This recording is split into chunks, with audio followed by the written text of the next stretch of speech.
Welcome to Behind the Muscle podcast. Today's guest is an NPC Classic Physique athlete. Today's guest is Tristan James. Tristan, welcome back to the podcast, man. Thanks for having me, Quinn. Yeah, for sure. So, Tristan, we're just going to kind of keep it light today. We've already had you on and got your backstory and kind of the regular BTM episode. So, I'm just kind of curious to catch up in terms of this prep.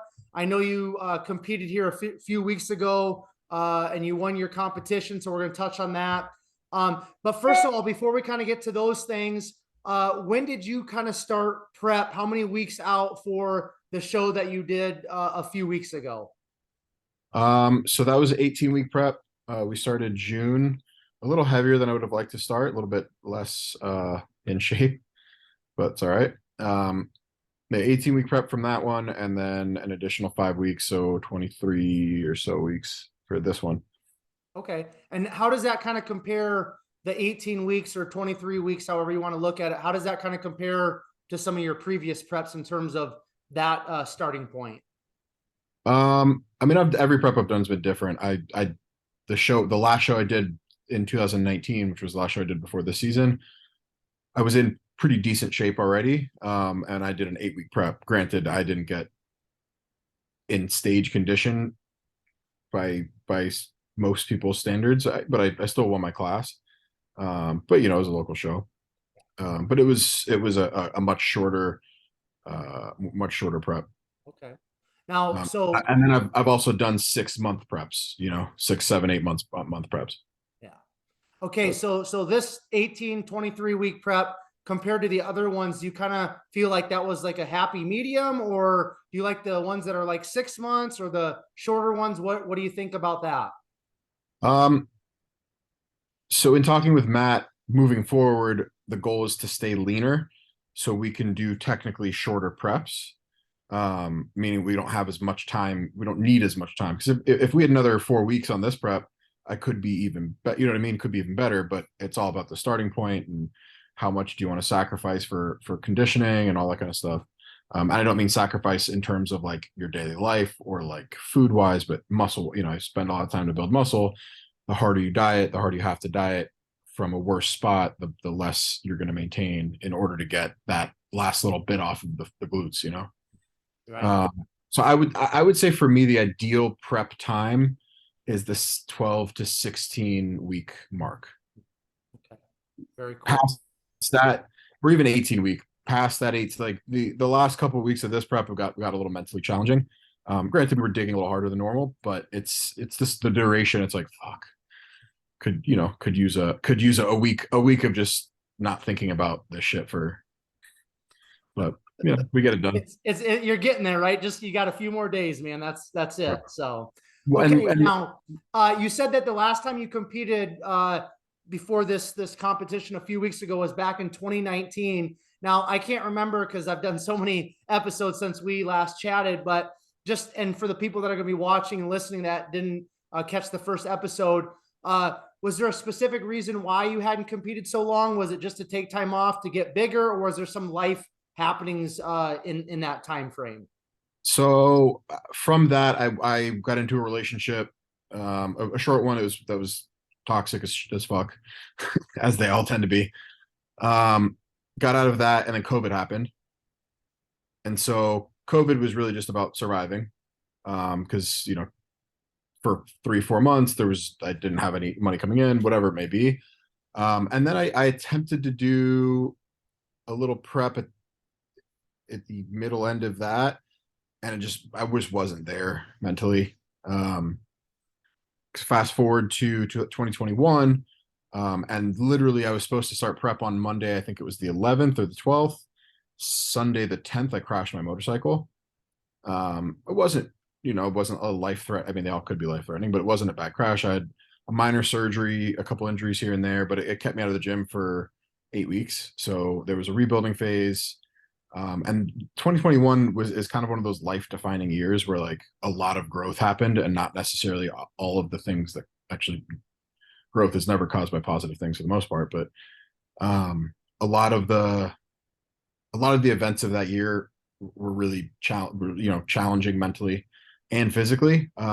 actually, that was when I first linked up with Matt, my current coach, and we tried twice to get a prep undergone. The first time I pulled out for mental health reasons. I was prescribed Xanax. I was taking a shit ton a day. I was having anxiety attacks, panic attacks.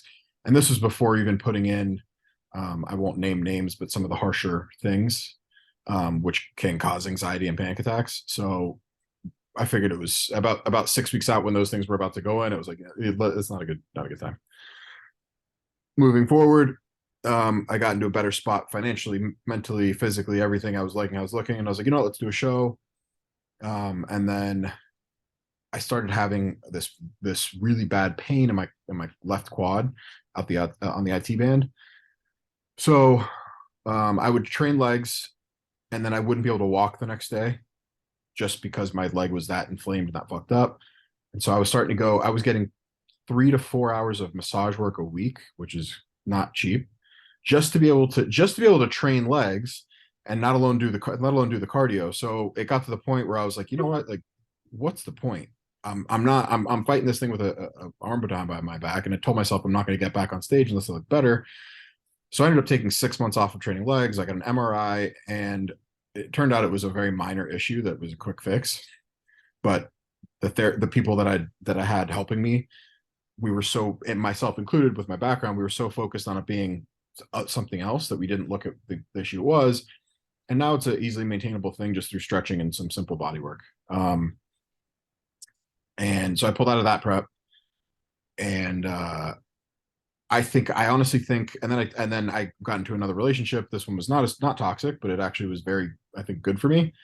But it allowed me to almost completely remove myself from the bodybuilding lifestyle for a good 6 to 8 months.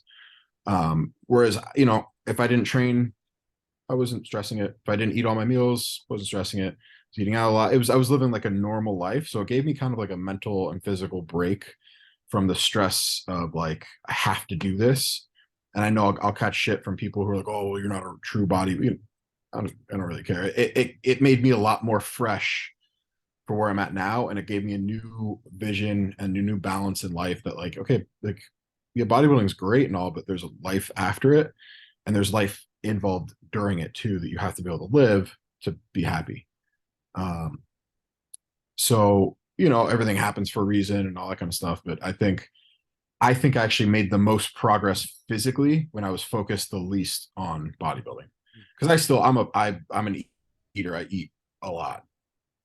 Like I've eaten a full jar of almond butter in one sitting before. It's not without a problem. So, you know, I was still eating, I was still training hard, but it was like, if I only trained 3 days that week, okay. If I trained all 4 or 5, great. If I got all my meals in, cool. If I didn't, no big deal. Maybe I'll just have some extra food if I feel like it. If not, no big deal. Yeah, sorry, I went on a tangent there, but that's okay. This hopefully was all an occurrence in 2021, correct, Tristan? correct. That was an occurrence in 2021 up until I pulled out of prep around October 2021. And then we started this prep. Me and Matt linked back up around June when me and my then girlfriend broke up. And it was like, all right, cool. That little balanced revitalization, whatever you want to call it, phase of my life is done. It's time to get back to business and like learn how to be me again. Yeah. And like focus on goals that I thought were no longer, you know, get back into bodybuilding, which is what I would truly have a passion for. Mm-hmm. And I even told Matt recently, I was like, thank you for helping me with this, because it's re-sparked my passion, my love, not just for work, because this is what I do for a living, but for me actually doing this. Yeah. Now, when you kind of like link back up with Matt and you guys determine that you're gonna, you know, get into a prep and head in the direction that you're heading, whatever direction that was you're gonna head in. What was it easy for you to kind of flip the switch, Tristan, and kind of get back into the bodybuilding regimen, or did it take you some time to kind of work back into it? So I because of what I do, I'm pretty regimented anyways. It was just it probably took about a week to get used to, oh shit, I got to prep my meals. Oh shit, I got to bring them with me. Those little details of like, you actually have to do all this stuff now. And I made it easier. I have there's a pro bodybuilder that goes to my gym that owns a meal prep company. So for the first couple of weeks, I had him delivering like the cooked protein, so I didn't have to cook as much. And then once I got back into the habit of weighing everything, I started cooking my own, and then I go back and forth between that just based on time needs.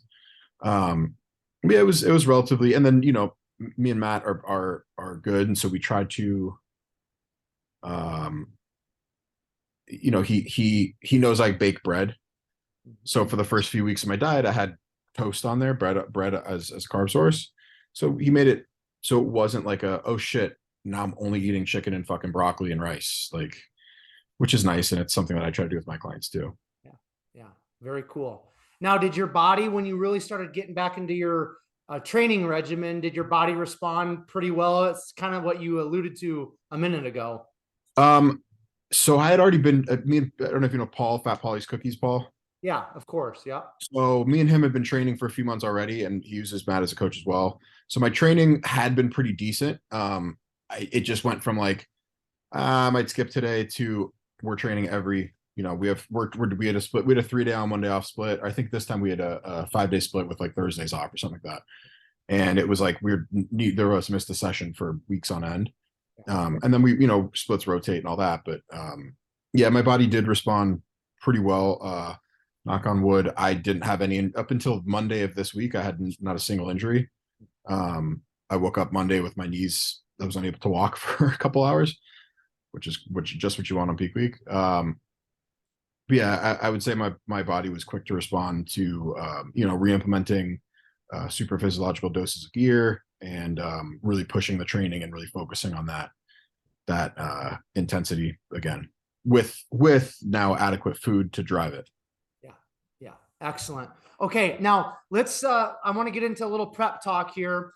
Now, when did you guys, or how did you guys determine this competition that you did a few weeks ago? Like, was that the competition that you picked from the get-go, or was that a competition that you picked kind of like, as this process unfolded? Why did you pick that competition? And then was the entire goal this entire time to qualify for nationals and go after that pro card here this weekend? At the beginning, it was just, hey, let me do a show, and that show kind of fit the time frame I was looking at. There was that show and like 2 others around the time, and I kind of said that one, and then about 8 weeks out, I was like, yeah, maybe we'll do another one a week later, give myself a little more time. And Matt was like, no, we're doing that show. Like, shut the fuck up. So we pushed into that, and it was pretty much after the first 4 to 6 weeks that I think I was talking to one of my clients who's a figure pro, and it was just like, you know what, like, fuck it, let me try nationals. And she was all on board. Most of my clients who've become friends and are all competitors were like, yeah, we support you on this. Let's see what you can do. And lastly, but definitely not least, Matt agreed that I have a chance of doing something at nationals, whether it's winning or whatever it may be. I mean, we're hoping for the win, obviously. Yeah. But yeah, it was the belief from him, and then the self-belief of like, you know what, I do actually stand a chance of winning and possibly getting the pro card I set out to get 7 years ago. So let's give it a run. And everything was going smooth and working well. So it was like, all right, cool. We're not forcing anything. It's working. Yeah. Now, what competition did you do a few weeks ago? And you won the overall in terms of classic physique at that competition, right? Yes. So I did, it's called the Ruby. It was a very small local show. Not to be negative, but the competition was not immense, I did super heavyweight, and as well as my classic physique, and I won my class in super heavy, and then I won the classic physique overall. Okay. And it was the venue was about a 6-minute drive from my house, and about it. So my house is here, but the gym I train at is here, and it was right in between. So it was close. My whole family could show up. It was more of like, okay, I'm doing this local show so that anybody who hasn't seen me can come see me if they want to. Because previously I'd always done shows in Orlando or shows that were further away so that I could be secluded and kind of alone. And this time it was like, you know what, let me not be that guy.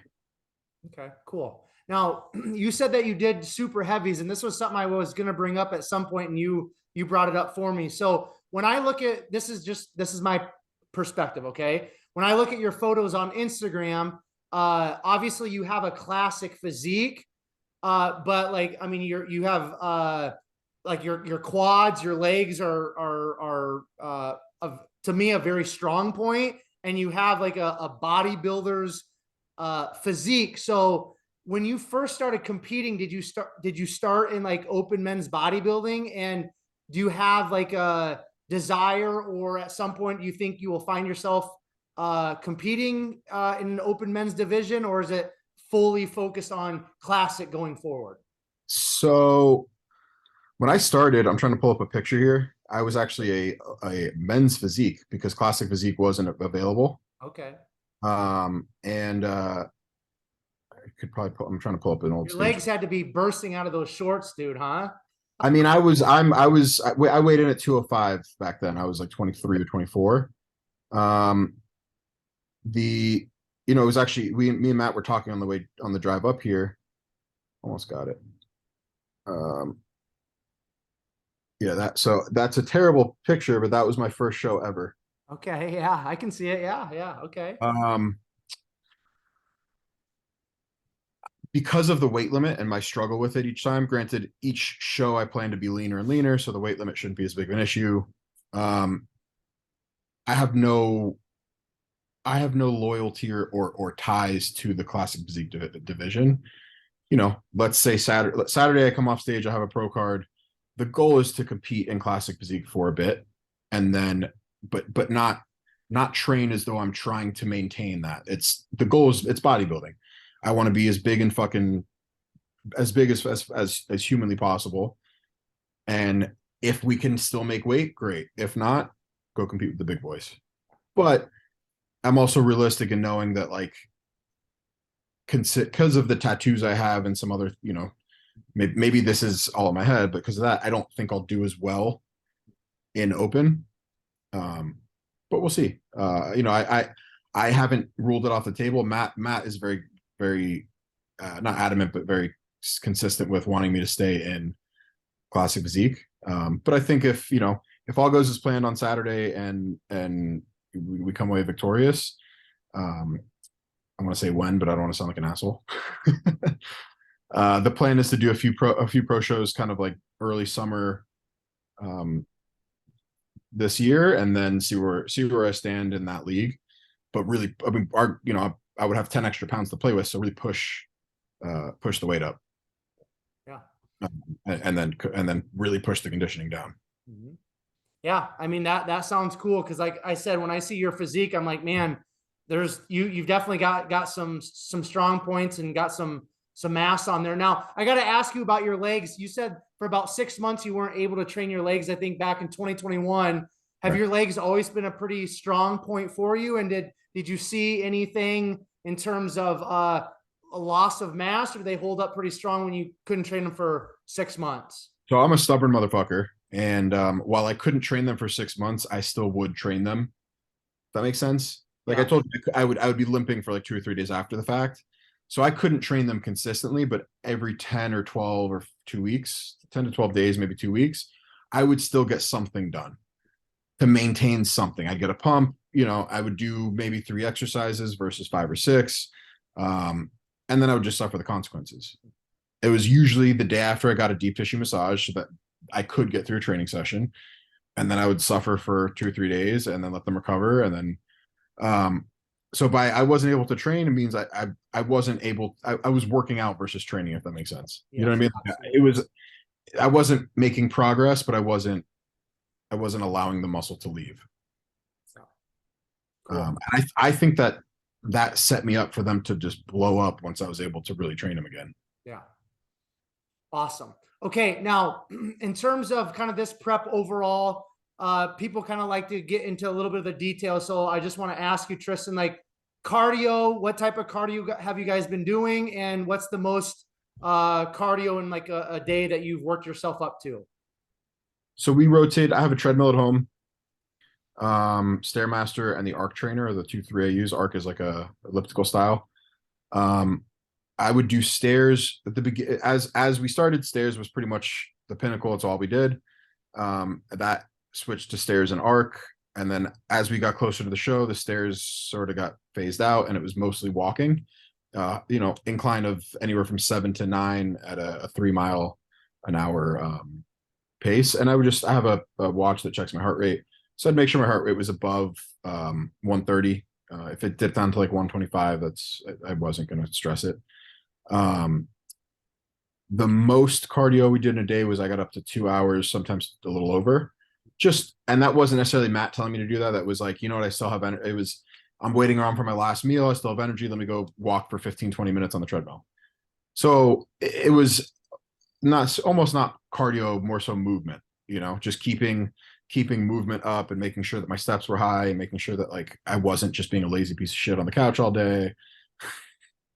And then the goal for off season and next prep is to really focus. And I think this is a unique thing between me and Matt because of our relationship, is to figure out, it's almost like beta testing for my own clients. And I think for his clients too, not that he does this, I'm not going to speak for him. But seeing different methods of like, okay, I'm not going to give you an hour of cardio, but I'm going to give you a certain amount of steps you have to hit every day. And to get them, you're probably going to have to go walk on the treadmill. And that's in off season. I want to have the flexibility to kind of work around with that and maintain a leaner physique through movement goals rather than, all right, you're going to do 45 minutes on the stairs and kill yourself for 3 months of off season. And then, oh shit, time to prep. Let's bump that up. Type of shit. Yeah. What's been your training split kind of this year or during this prep? Up until the first show, we followed. I actually have it written down. I'm selling it as an ebook. We followed, basically it was 2 leg days, 2 back days, and then 2 push days. So one was chest focused and one was shoulder focused, and then we tapped arms onto a couple of those days with a rest day every 3rd day. So it was 3 on, 1 off, essentially push pull legs. And then after that last show, just because there was such little time between, we removed a rest day and replaced it with just a full arm day. And then it was a rear chain. So we did 2 hamstring exercises followed by a pull down exercise, a chest supported row, and then deadlifts from the floor, and then a superset with pullovers and cable rows. And that was more of just like a really, really pumpy finisher at the end. Then the next day would be chest with just chest, a little bit of shoulders. Yeah. And then Wednesday was always abs, calves, and cardio, abs, calves, arms, and cardio. So we'd start with abs, go into like a 45-minute high volume arm day, and then finish off some calves. And then I would get a big chunk of my cardio done. Thursday was quads. We linked up with a friend of mine from Miami who's a wellness competitor training, doing the show tomorrow. And we would meet up. We met up like 3 or 4 weeks, the last 5 to train quads. There's a few YouTube videos of that. Friday was back day again, but it was a more accessory machine movement. We'd still get 1 heavy row in. So like a 1 bent over row is our main movement. And then 2 pull downs and then 1 more machine row. I believe. And then Saturday was another push day. So focus was, we'd start with 2 fly and a press for chest incline, and then go into shoulders. And then Sunday was abs and cardio only. Okay. Cool. Yeah, one of my biggest knocks from the judges for my last show was abs. So I focused on them a lot. Okay. Now we've already alluded to it or mentioned it a little bit lightly, but going into nationals, what is your expectation for yourself in terms of what are you expecting to accomplish? I don't like the word expect because I don't place expectations anywhere. I've been training to win. I haven't left, I've not left a single thing on the table. I've done my homework. I've done my extra credit. So I'm going in there with the confidence that I'm bringing the best package I possibly could. And I've not been looking at my competitors. I'm not one of those people that sits there and it's like, oh, well, they've got, it's whatever whoever brings on the day. I plan on winning. I'll say that. I'm going in there with the plan. I have plans for a pro season next year. But that being said, if I don't win, I won't be devastated, because I know that this prep was more beneficial than any other time period of my life in terms of mental and physical growth. Two, I'm bringing the best package to date with a significant amount of data that we've collected on how to improve that still. So it's funny because somebody at the beginning of my bodybuilding career told me before my first show, this is the best you'll ever look. This is the best you have ever looked, but it's the worst you will ever look. And that I've kind of taken that to heart and really try to push that for each show that I do, is to make sure it's the worst, that the next one I make my last self look terrible. And yeah, it's, I'm just excited to showcase what I've been working on, and have fun. I really do, this, as I said earlier, this prep really reignited my passion for the sport. And come Saturday, I'm gonna have a much more serious and a little bit more cutthroat attitude towards it, but I'm trying to, I maintain a very happy and mellow attitude beforehand, which is, I guess, not the bodybuilder way, but so what? Who cares, right, man? Do you, right, Tristan? I am my own person. Yes, you are, man. Okay, I want to touch on a couple more things here, and then I'll let you go. Now, being an athlete, a competitive athlete, and then also being a coach, do you feel like, being able to go through this process of prep and, kind of doing some testing on yourself and having Matt, kind of in your corner coaching you, do you feel like going through this prep process yourself really helps you to relate to your clients better and just makes you a better coach overall? 100%. I mean, not even that, but my clients I have 2 clients competing on tomorrow as well. And the relationships built with that, we have a much deeper connection, which I think is important in a coach-client relationship. There's a lot more trust because they see that I'm not just writing, hey, go do 2 hours of cardio. I'm doing it too. Hey, eat 0 carbs for 5 days straight. Like, nope, I'm doing that shit too. I think it garners a lot more trust and a lot more like, all right, if he can fucking do this, I can fucking do it too. And then it also reminds me too, like, there's emotions that go into this, and there's outside of just, here's the diet, here's this, there's feedback that I got to pay attention to more than just, oh, well, my workout was okay, well, my weight's not going down. It's like, all right, let's dive a little deeper. Mentally, how you feeling? Which I've always tried to stay on that, but it's just a good reminder that we're people and not just robots. Yeah, for sure. What is it about Matt that just makes him a great coach from your perspective, and why do you think you guys click, so to speak, in terms of client coach? He's extremely knowledgeable. He knows he's become my mentor with some of my clients and some of my difficult things that I struggle to get through. So I mean, that number one is what you need, is a base of knowledge. But 2, he's a person. Like, he doesn't treat his clients like robots. And I think me and his relationship is different. He's kind of become like a big brother through this process. And we were joking last night about how, this isn't normally how he coaches somebody, because he understands that I know my body and I do this too. So we have a conversation about how things go, rather than just here's the plan, check in with me in 2 days. Which I don't think is how he does it anyways. But yeah, I think what makes him a great coach is his understanding for things, not just the X's and O's, but the human aspect of the sport. Yeah. Love that. Okay. I want to ask you here about something that you've brought up, or you mentioned 3 or 4 times in the last half hour. And that's like this prep has kind of like reignited your passion for bodybuilding. What is it, Tristan, like specifically that you find yourself passionate about bodybuilding? What is it about bodybuilding that you have the passion for? I think in the last podcast I mentioned how it kind of pulled the structure and the discipline of it pulled me out of some dark places. And I kind of fell back into those the last couple of years without having that structure, without having that goal, without having what felt like a purpose. And I think getting into this like monk mode is that's what I call it, monk mode. But like this diligent daily execution of accomplishment. I think that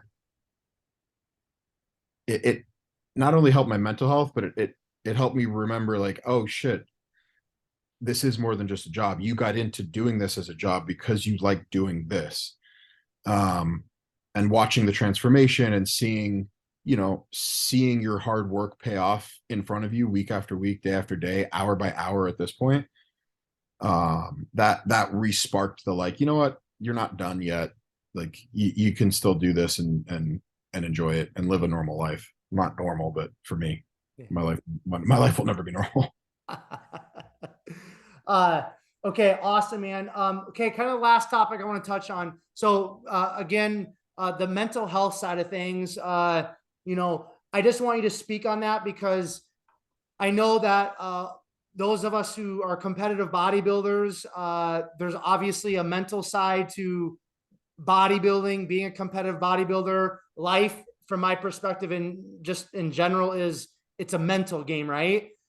So how do you now kind of like this year in this prep, like where are you keeping your mind? Like, how are you kind of like keeping that mind strong and focused and disciplined and healthy overall? Like, that's the number one thing I guess I want to ask, like, how are you keeping your mind healthy this year? And just give us maybe some pointers for some of us that struggle with some of that stuff, which most of us do. A lot of it is stuff that sounds kind of corny. So I started journaling. Every morning I write down, I didn't this morning actually, which I'll do that soon. But pretty much every morning, at least 5 days of the week, I have a little book and I write 3 things that I'm grateful for. Whether it's I'm grateful for my dogs, I'm grateful for food, but I try to make it a little bit more meaningful than that. And then I have another question. I have 3 questions that I answer to myself. And then I have, if I want to write a note or something like that at the end, that's fine. But the second one is, what did yesterday teach you? So I try to reflect on the previous day.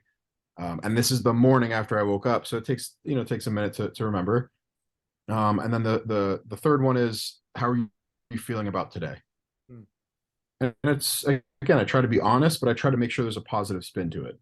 So on days that I know I have 0 carbs, 2 hours of cardio to do, I try not to write, I feel like shit because I gotta do this I feel grateful because, my body is allowing me to do these things that other people have to do by, the word suffering gets thrown around a lot in bodybuilding. And it's, we have a self-inflicted sort of suffering, but suffering is something that, especially bodybuilders in America, we're not suffering. We're eating a bolus amount of protein. We're just,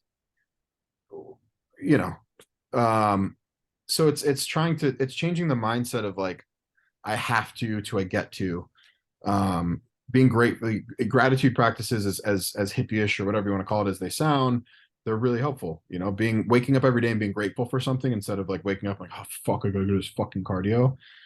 That's a giant game changer for me.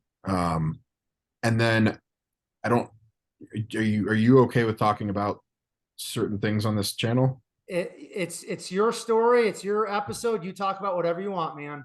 So I found microdosing psilocybin has really helped. It's a form of, there's clinical studies on it now. And I found that a few months ago that a few days a week, if I take a very small amount before my cardio, I don't necessarily feel anything, but it does elevate my mood and it creates a more lasting effect to that gratitude throughout the day. to the point where even some of my long-term clients who have been with me through some hard preps are like, you're really handling this well. Like you're not, you're a little cranky, but you're not like, because we've all been there, snapped on someone or, um, but yeah, it makes, I think the biggest thing is the mindset of I get to, not I have to, and like realizing that even when bad things are going on, like if you have belief that things are going to get better or to end out the way you want them to, it may not be this time, it may not be in a year, maybe in 5 years, but if you just stick to it and stay disciplined and stay consistent, eventually things will end up how they're supposed to. And generally speaking, if you're moving with good intentions and coming from a good place, like that's going to be a good thing. There's a Shia LaBeouf quote that's like, or LaBeouf, I don't know how to say his name. LaBeouf, that's like, if you, it's all going to be okay. And if it's not okay, then it's not over yet or something like that. And that, that's kind of helped. Cool. Okay. Last question for you, and then we'll wrap it up. Kind of just in keeping in touch with what you just said about what did yesterday teach you, I want to know, in 2022, we're at December 1st, which is crazy. We got 1 month and it'll be a new year. Looking back on this year, maybe just looking back on this prep, whatever is easiest for you to kind of process in this moment. But what's this prep? What's this year? Kind of like the big learning lesson for you that could be bodybuilding related, life related, business related, relationship related, however you want to take it, Tristan.